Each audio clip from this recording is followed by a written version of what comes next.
अगर कल को एलियंस अर्थ पे आए ना, तो वो हम ह्यूमंस को एक डिफेक्टिव स्पीसीज डिक्लेयर कर देंगे, क्योंकि यहाँ पे एक अजीब सा बग है। इन आंकड़ों को देखो, ये लगातार खुद की तुलना एक दूसरे से करते हैं। क्यों?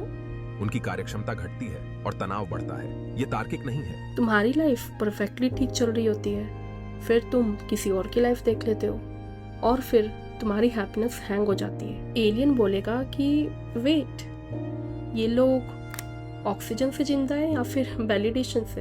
Hello my dear friends, welcome to Kahani Express. मैं ना तुमसे एक अनकंफर्टेबल क्वेश्चन पूछने वाली हूँ और उसका आंसर ऑनेस्टली देना। अगर तुम्हें पता चले कि इलॉन मस्क ने $100 बिलियन कमा लिए तो तुम्हें कितना फर्क पड़ेगा?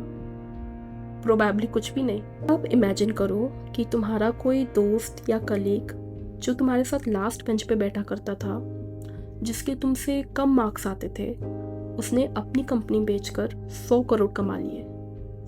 अब कैसा फील होगा? Interesting, right?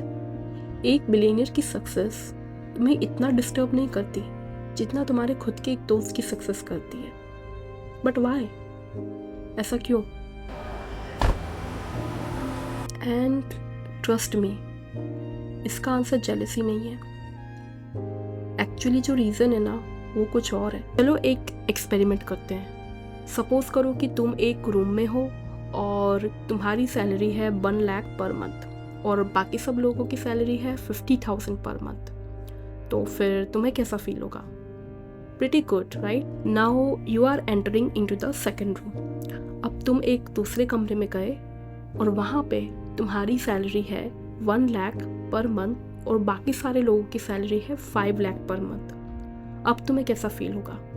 Pretty strange, right? तुम्हारी इनकम सेम है, लाइफ सेम है, बैंक बैलेंस सेम है, लेकिन हैप्पीनेस वो चेंज हो गई। ऐसा क्यों? और यहीं से एक मिस्ट्री की शुरुआत होती है, क्योंकि साइंटिस्ट ने जब ह्यूमन हैप्पीनेस के ऊपर स्टडी किया तो उन्हें एक बहुत अजीब चीज़ मिली। उन्हें पता लगा कि इंसान अपनी लाइफ रियलिटी के बेसिस पे जज नहीं करता है, वो एक कंपैरिजन के बेसिस पे जज करता है। और ये बात ना डेंजरस है, क्योंकि शायद इसी की वजह से तुम्हारी लाइफ में आधा स्ट्रेस एक्सिस्ट करता है। एंड पिक्चर अभी बाकी है, क्योंकि रियल रीज़न कंपैरिजन नहीं है। मैं ना तुम्हें एक स्टोरी सुनाती हूँ और ये कोई सक्सेस स्टोरी नहीं है, ये एक साइकोलॉजिकल ट्रैप की स्टोरी है और चांसेस है कि तुम भी शायद इसी स्टोरी में ट्रैप हो। हार्वर्ड के रिसर्चर्स ने ना एक इंटरेस्टिंग ऑब्जर्वेशन नोटिस किया। जैसे ही एक इंसान को प्रमोशन मिलता है, वो कुछ दिनों तक तो बहुत खुश रहता है, फिर थोड़े टाइम बाद वो हैप्पीनेस उसके लिए नॉर्मल हो जाती है। नई कार, सेम थिंग। नया फ़ोन, सेम थिंग। नया घर, सेम थिंग। और जब रिसर्चर्स ने रीज़न ढूंढा तो उन्हें पता लगा कि प्रॉब्लम अचीवमेंट में नहीं थी, प्रॉब्लम तो कुछ और थी। ऐसी प्रॉब्लम जिसे हम देख भी नहीं पाते हैं। यहाँ पे ना एक अजीब बात नोटिस होती है, जो शायद तुमने भी कभी नोटिस की होगी। तुम रोनाल्डो से जेलस नहीं होते, तुम अंबानी से जेलस नहीं होते, तुम इलॉन मस्क से जेलस नहीं होते, बट एक कज़िन, एक क्लासमेट, एक कलीग या कोई रिलेटिव, ये लोग तुम्हें ट्रिगर कर देते हैं। कभी सोचा है ऐसा क्यों? क्या उनके पास अंबानी जितना पैसा है? नहीं। क्या उनके पास रोनाल्डो जितना फेम है? नहीं। पर तुम्हें दर्द क्यों होता है? अब यहाँ से बात और डेंजरस हो जाती है, क्योंकि आंसर उन लोगों में नहीं, आंसर तुम्हारे दिमाग में है। यार, हम सब लोग ना एक रेस में भाग रहे हैं, एक ऐसी रेस जो हमने कभी चूज भी नहीं करी है, बस भागना शुरू कर दी। स्कूल में मार्क्स की रेस, कॉलेज में प्लेसमेंट की रेस, जॉब में पैकेज की रेस और इंस्टाग्राम में लाइफस्टाइल की रेस। और सबसे फनी पार्ट पता है क्या है? यहाँ पे हम लोगों ने फिनिश लाइन देखी भी नहीं है। इमेजिन करो कि एक आदमी फुल स्पीड से मैराथन रेस भाग रहा है और उसे फिनिश लाइन का पता भी नहीं है। तुम उसे क्या कहोगे? पागल, राइट? बट हम भी तो वही कर रहे हैं। एग्जैक्टली।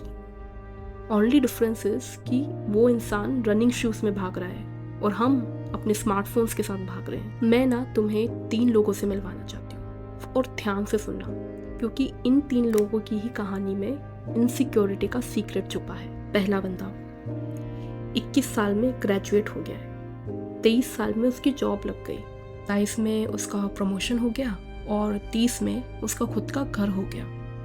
सोशल मीडिया पे देखो तो लाइफ एकदम सॉर्टेड लगती है। और दूसरा बंदा 25 तक देखो तो कुछ खास नहीं है, career late, job late, graduation late, सब लेट। लोग देखते थे तो उसे बोलते थे यार इससे तो कुछ नहीं होगा। लेकिन 32 की एज में उसने अपनी कंपनी स्टार्ट कर दी और 38 तक फिनेंशियली फ्री हो गया। और तीसरा बंदा 25 साल में शादी, perfect couple, perfect photo, perfect captions, लेकिन 4 साल बाद डाइवोर्स। और फिर एक और लेडी 36 तक सिंगल। हर फैमिली फंक्शन में एक ही क्वेश्चन है, शादी कब करोगी? और 37 में शी गॉट मैरिड और आज 20 साल बाद भी शी इज़ हैप्पीली मैरिड। अब मैं आपसे एक क्वेश्चन पूछना चाहती हूँ कि इनमें से विनर कौन है? थोड़ा सोचो, सच में विनर कौन है? पहला, दूसरा, तीसरा या फिर चौथा? प्रॉब्लम ये है कि हम आंसर देना चाहते हैं लेकिन दे नहीं पाते, क्योंकि लाइफ में स्कोर बोर्ड ही नहीं है। और यही वो जगह है जहाँ से इनसिक्योरिटी पैदा होती है।